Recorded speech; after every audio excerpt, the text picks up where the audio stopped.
नमस्कार दोस्तों। आज हम चर्चा करेंगे ग्रॉइन रीजन के हर्निया के बारे में, जिसको हम इन्ग्वाइनल हर्निया कहते हैं।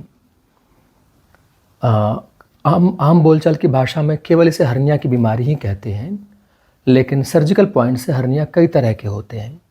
तो हमारे चर्चा का पॉइंट होगा इन्ग्वाइनल हर्निया कि हर्निया के लक्षण क्या होंगे, मतलब कौन से फीचर आने पर हम समझें कि हमें हर्निया की बीमारी है और हम डॉक्टर के पास जाएं। इसमें किन पेशेंट्स में या किन लोगों में यह बीमारी ज़्यादा कॉमन होगी, कौन कौन सी जांच कराई जा सकती है या किस किस जांच का रोल होता है, और इलाज क्या होगा, क्या किसी तरीके से हर्निया ना हुआ हो तो इस बीमारी को होने से रोका जा सकता है। इन सारे पॉइंट्स पे आज डिस्कशन करेंगे। तो पहले लक्षण के बारे में कि जिन्हें हर्निया हुआ रहता है इन्ग्वाइनल रीजन में। इन्ग्वाइनल रीजन मतलब हमारे पेट का निचला हिस्सा जो दाहिनी तरफ या बाईं तरफ बेल्ट के नीचे छुपा रहता है। तो पेट में नीचे की तरफ, बेल्ट के नीचे दाहिनी तरफ या बाईं तरफ, राइट साइड या लेफ्ट साइड में पेशेंट बोलेगा कि एक छोटी सी सूजन आ रही है, अराउंड 3 सेंटीमीटर साइज की, जो शुरुआती दौर में रहती है। यह सूजन खड़े होकरने पर आती है, चलते वक्त आती है, हेवी वेट लिफ्ट करने पर डेवलप करती है, खांसने पर बढ़ जाती है और लेट जाने पर या उंगली से पुश कर देने पर वापस पेट में लौट जाती है, सूजन गायब हो जाती है। तो इसको रिड्यूसिबल हर्निया या शुरुआती स्टेज ऑफ हर्निया कहेंगे। तो अगर इसमें से कोई सा भी लक्षण है तो आप फटाफट नियरेस्ट डॉक्टर के पास पहुंचो, सर्जन के पास पहुंचो। अब अगर इस चीज़ को हम इग्नोर करते हैं कि नहीं जी हमें नहीं जाना, लंगोट बांधकर या किसी और तरीके से स्क्रोटल सपोर्ट वगैरह पहन करके हम समय निकालना चाह रहे हो, तो क्या होगा? तो यह हर्निया अपने अगले स्टेज में पहुंचेगा, जिसमें कि इसका साइज़ बड़ा हो जाएगा और यह इतना बड़ा हो जाएगा कि पता नहीं चलता कि यह हाइड्रोसील है या हर्निया है। इतना बड़ा हो जाता है, स्क्रोटम के बेस तक पहुंच जाता है, पूरा बड़ा सा स्वेलिंग हो जाएगा।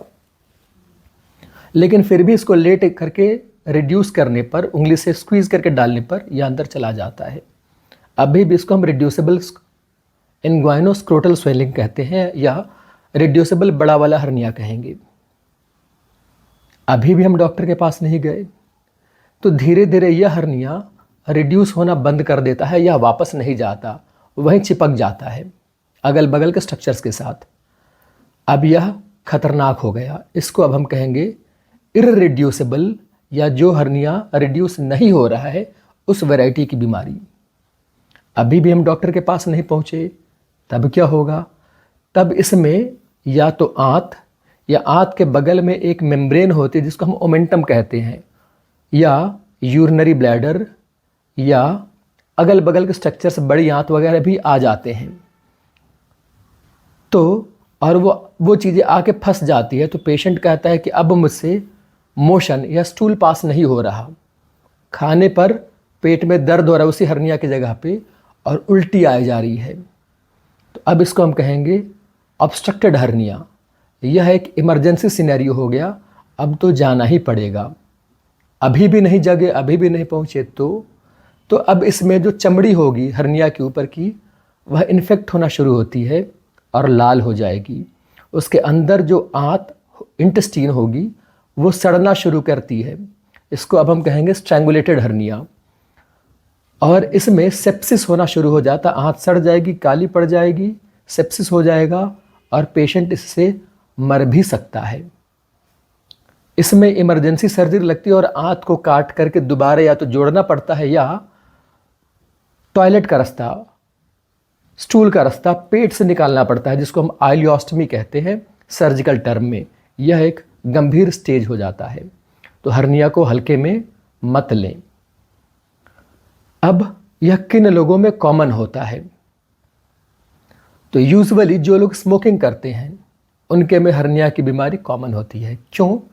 क्योंकि स्मोकिंग या खैनी खाने, जिससे भी निकोटीन शरीर में जाता है, उससे हमारे शरीर में कोलाजन फाइबर्स जो होंगे वो डिफेक्टिव प्रोड्यूस होंगे। कोलाजन का रोल होता है शरीर में या वॉल को स्ट्रेंथन करने में।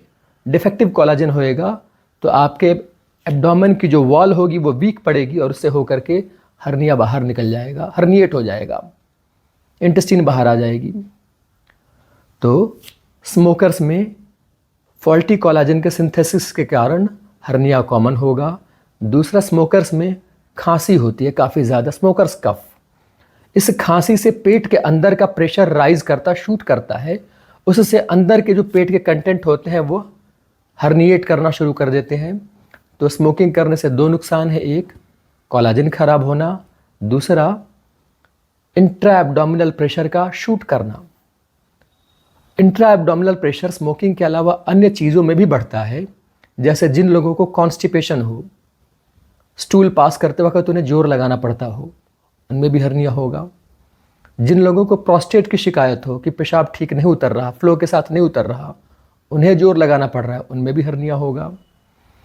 जो लोग भारी वजन उठाते हैं, लेबरर्स, मजदूरे, उनको भी हर्निया हो जाएगा। जो लोग जिम में बिना अच्छे प्रिकॉशन के या विदाउट प्रॉपर ट्रेनिंग का वेट लिफ्टिंग करते हैं, उनके में भी हर्निया हो जाएगा। तो जिस भी हालत में पेट के अंदर का pressure, intra abdominal pressure shoot करेगा, इन सारे कंडीशंस में हर्निया होने की संभावना सामान्य पब्लिक की तुलना में बढ़ जाती है। पहचाने कैसे? तो लक्षण एक ही है, सूजन होगी बेल्ट के नीचे दाहिनी तरफ या बाईं तरफ, बेल्ट लाइन के नीचे, जो शुरुआती स्टेज में रिड्यूस हो जाती होगी लेटने पर या फिंगर से पुश करने पर, बाद के स्टेजेस में हो सकता है या रिड्यूस ना हो। तो जब आप डॉक्टर के पास या सर्जन के पास जाते हैं तो क्लिनिकली डायग्नोस करके बता देता है कि यह हर्निया है। लेकिन अब इसके में रोल आता है अल्ट्रासाउंड का। किस चीज़ के लिए? कि प्रोस्टेट की शिकायत तो नहीं है। अगर प्रोस्टेट की शिकायत होगी तो पहले प्रोस्टेट की समस्या का इलाज किया जाएगा, फिर हर्निया का इलाज किया जाता है, यह रिकमेंडेशन है। इसके अलावा सिटी स्कैन और एमआरआई का इनग्वाइनल हर्निया के पहचानने में रोल नहीं है। यह क्लिनिकल डायग्नोसिस है और अल्ट्रासाउंड का रोल होता है अदर इंट्रा एब्डोमिनल प्रेशर के सिनेरियो को पहचानने में, रिकॉग्नाइज करने में। इसके अलावा जो बेसिक खून की जांचें होती है, सीबीसी, एलएफटी, केएफटी, ये सारी जांचें कराई जाती हैं, वो नॉन कंट्रीब्यूटरी होती है मेन ट्रीटमेंट में। इलाज क्या है? तो सड़क पर चलते वक्त बहुत सारे एडवर्टाइजमेंट्स दिखते हैं, ट्रेन से चलते वक्त भी, कि बिना चीरे के द्वारा दवाई से हर्निया की बीमारी का शर्तिया इलाज इनसे मिले। तो ऐसे प्रलोभन में ना पड़िए। हर्निया का इलाज एक ही है, वो है सर्जरी। किसी भी अल्टरनेटिव मेडिसिन में बिना सर्जरी के आप हर्निया का इलाज नहीं कर सकते। This is the rule of thumb, इसको मान लो। और अगर आप ऐसे प्रलोभन में पड़ रहे हो तो आप अपने पैसे भी बर्बाद कर रहे हो, अपना समय भी बर्बाद कर रहे हो और जान को खतरे में डाल रहे हो, क्योंकि हर्निया की बीमारी कभी भी अटक सकती है, ऑब्स्ट्रक्शन में जा सकती है या स्ट्रैंगुलेशन में जा सकती है। तो अब सर्जरी कितने तरह की होती है? सर्जरी दो तरह की होगी। एक चीरे वाली सर्जरी, जिसमें कि बेल्ट लाइन के नीचे छोटा सा चीरे अराउंड 4 सेंटीमीटर या 5 सेंटीमीटर का लगा करके वहाँ एक जाली डाल दी जाती है। सर्जरी में लगभग 40 या 50 मिनट का वक्त लगता है, मैक्सिमम 1 घंटे में सर्जरी हो जाती है। यह सर्जरी छोटे हर्निया के सिनेरियो में कमर में सुन्न करने की सुई लगा करके यह हर्निया के जगह पर लोकल एनेस्थीसिया इन्फिल्ट्रेट करके भी किया जा सकता है। दूसरी सर्जरी की विधि होती है दूरबीन वाली, जिसमें कि 3 छोटे छोटे चीरे बनाए जाते हैं नाभि और नाभि के नीचे। इनसे भी हर्निया की सर्जरी होगी। अब यह मन में सवाल आएगा कि दोनों सर्जरी में कौन बेहतर है? तो जो चीरे वाली विधि की सर्जरी होती है, ओपन सर्जरी, उसको लाइकनस्टीन हर्निया रिपेयर कहते हैं, जो कि गोल्ड स्टैंडर्ड है। इसमें स्कार उतना कंसर्न नहीं रखता, क्योंकि पहला वह कॉस्मेटिकल जगह पे नहीं है, वह कपड़ों में छुपा रहेगा। दूसरा, हील करने के बाद वह स्कार यूजुअली विजिबल भी नहीं होता, तो आप ओपन चीरे वाली विधि से भी ऑपरेट करा सकते हैं, कराना चाहिए। दूरबीन विधि यूजुअली रिजर्व की जाती है जिनके में बायलैटरल हर्निया हो, मतलब दाहिनी तरफ भी हर्निया हो और दूसरी तरफ बाईं तरफ भी हर्निया हो, उन लोगों के लिए, या अगर पहले पेशेंट की चीरे वाली सर्जरी हो रखी है और इसके बाद दोबारा हर्निया हो गया है, तब के लिए।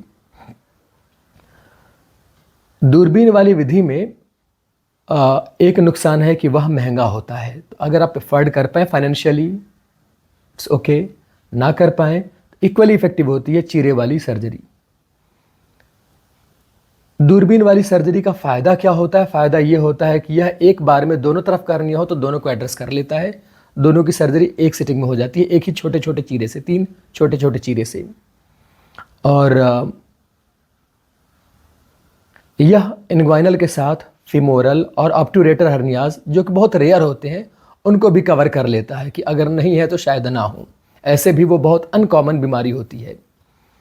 तो रिकैप करते वक्त दोबारा मैं बताऊं कि अगर किसी को बेल्ट लाइन के नीचे स्वेलिंग डेवलप कर रही हो तो उसको इग्नोर ना करें, अपने नियरेस्ट सर्जन के पास पहुँचें, और अगर वो सर्जन बोलता है कि यह हर्निया की बीमारी है तो बिना किसी संशय के, बिना किसी डाउट के go for early surgery rather than wasting your money and precious time and life।